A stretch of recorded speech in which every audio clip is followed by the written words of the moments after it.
All right, so the new series CPI numbers are out, and with the new data being out, we also connected with the MOSPI Secretary. My colleague Prakash Priyadarshi had a conversation with Mr. Garg to find out how will this new series help and what are the rationales. Let's listen into that exclusive conversation. I'm joined by MOSPI Secretary Mr. Saurabh Garg. We're grateful to you, sir, for speaking with us on ET Now. The new base year for CPI has been released today, and there have been significant changes. In fact, could you please break down key changes which have been made in the new series for the benefits of our viewer? In the previous index, we were giving the breakup on 6 categories, 6 groups we used to call it. Now we'll be giving it in 12 categories. So, for example, now we have a separate category for education services, for health services, for accommodation, restaurant and accommodation services. For recreation, we have a separate group. So this also reflects a widening of the consumption basket, which one would expect as incomes rise. So therefore, that is one. And the second is, for example, in housing. Now we are also putting housing and utilities together in one group because it's not possible to expect houses to run without electricity, without water, and the basic utilities. Right. So these are some changes which are more technical changes, but the impact on that will be that one will be getting a much greater in terms of granularity, in terms of the information that will be available. So that will help different industries, different businesses to look at how prices are changing within their own sector rather than a much broader group. Okay, if we talk about key items such as food, housing, electricity, and so on, what major changes can we see in weightage in the new series? So, for example, the food and beverages had a weightage of around more than 46% in the old series. The new one has about 40%. If you were to compare only food items, because prepared food has now separate, so food and beverages comes down to 36.75, but that like-to-like comparison was around 42% in the old series. In housing, now we have also introduced rural housing. So there's been an increased weightage, about slightly more than a percentage point that has increased. Though if you look at housing as a group, that nearly has 18%, but that includes the utilities which were earlier separate.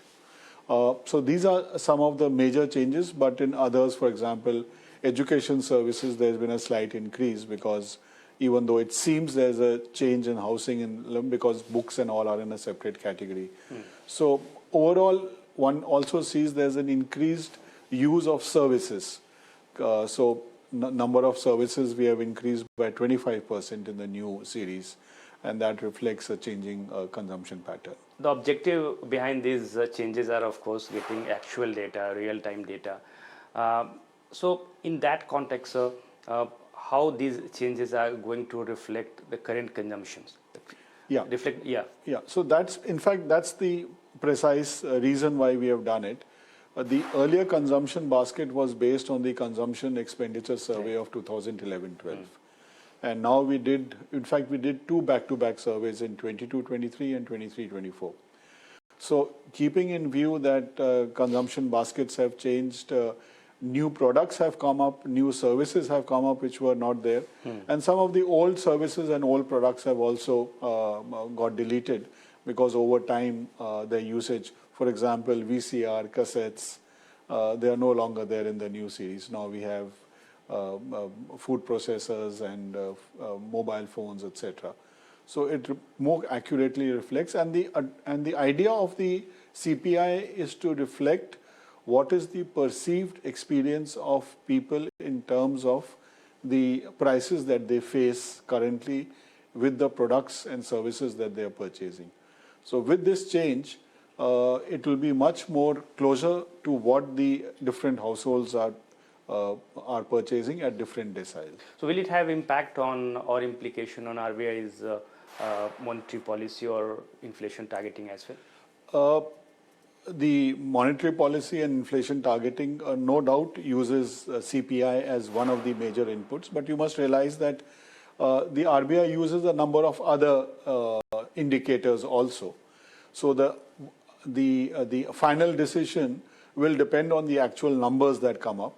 And our expectation is that the numbers would be more representative, and that is all I would be able to say at this stage. Okay. Since base year for GDP and IIP will be changed as well. In fact, we are expecting new base year for GDP will be released on 27th February.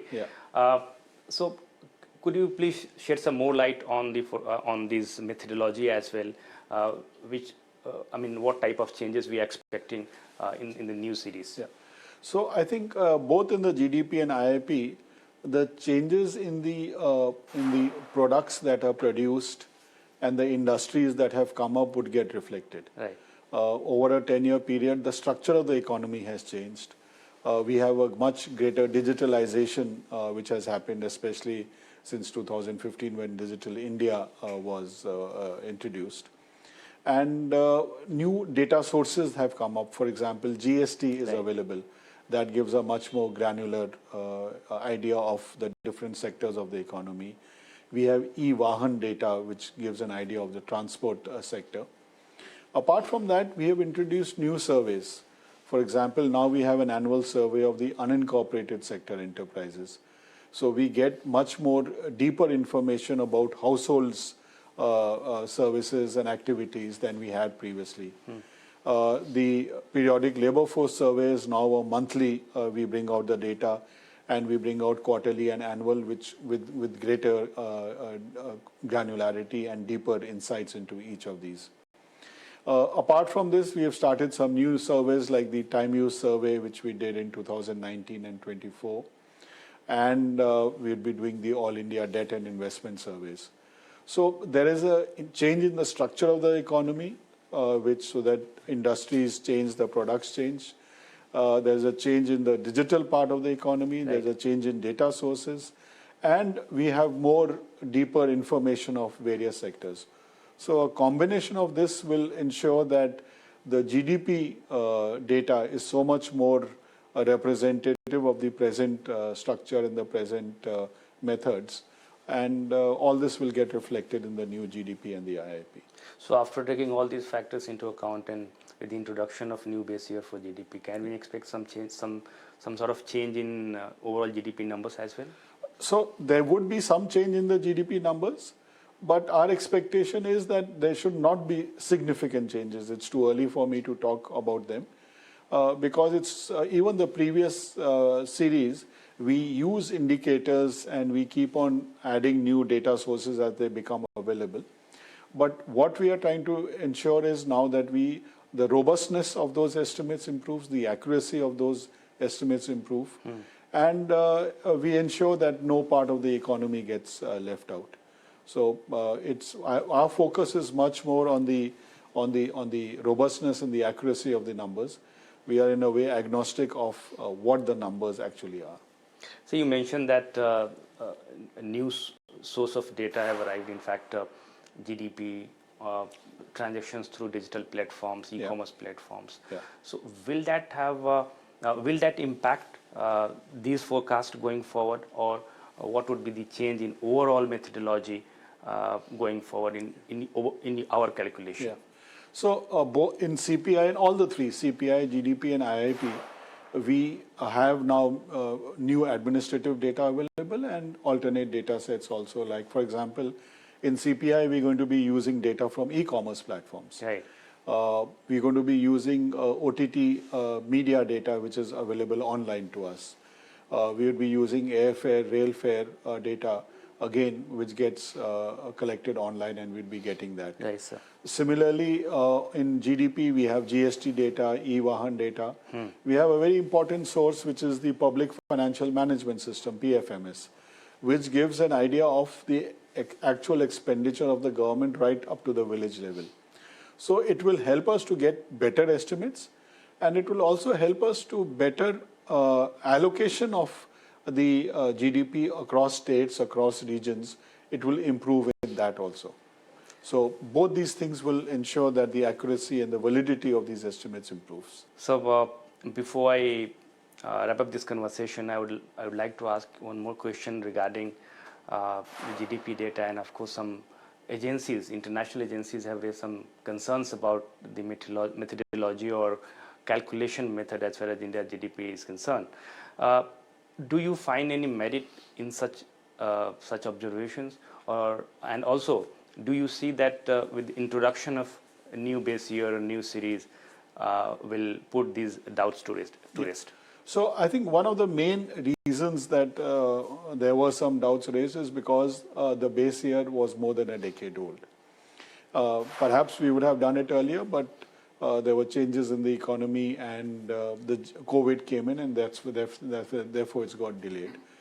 With the new base year of 22-23, I think the majority of the issues get resolved. Even methodologically, we are taking into account what changes have been suggested. There's something called double deflation, which we are introducing in the new series. There were discrepancy between the production and the expenditure side of the calculations. We have taken care of that. So there were some methodological issues which had been raised, and the major issue was the base year change, and we are taking care of that. Our data has always been, in terms of credibility, I must say, that the depth of data that is available in the Indian system is well recognized internationally. So there were no, as such, issues on the data as such. There were more methodological and technical, and we'll be taking care of that also. So you'll also be open to upgrade this system when it comes to collection of data? Yeah, I mean, that we are doing constantly. For example, now we have no pen and paper collection of data. All the data is collected via the tablets, or through the web portals, or through online systems in the new base. So, we use technology constantly. All our data we have at the back end platforms, which are on the cloud, where we process the data. On a secure cloud, we maintain it. Dissemination also we are doing through all social media channels, infographics, using technology, so that people understand the data, understand GDP, understand CPI in a very simple manner. So our objective is to use data and technology more effectively, so that people have a clear idea of the health of the economy and what the state of the country is.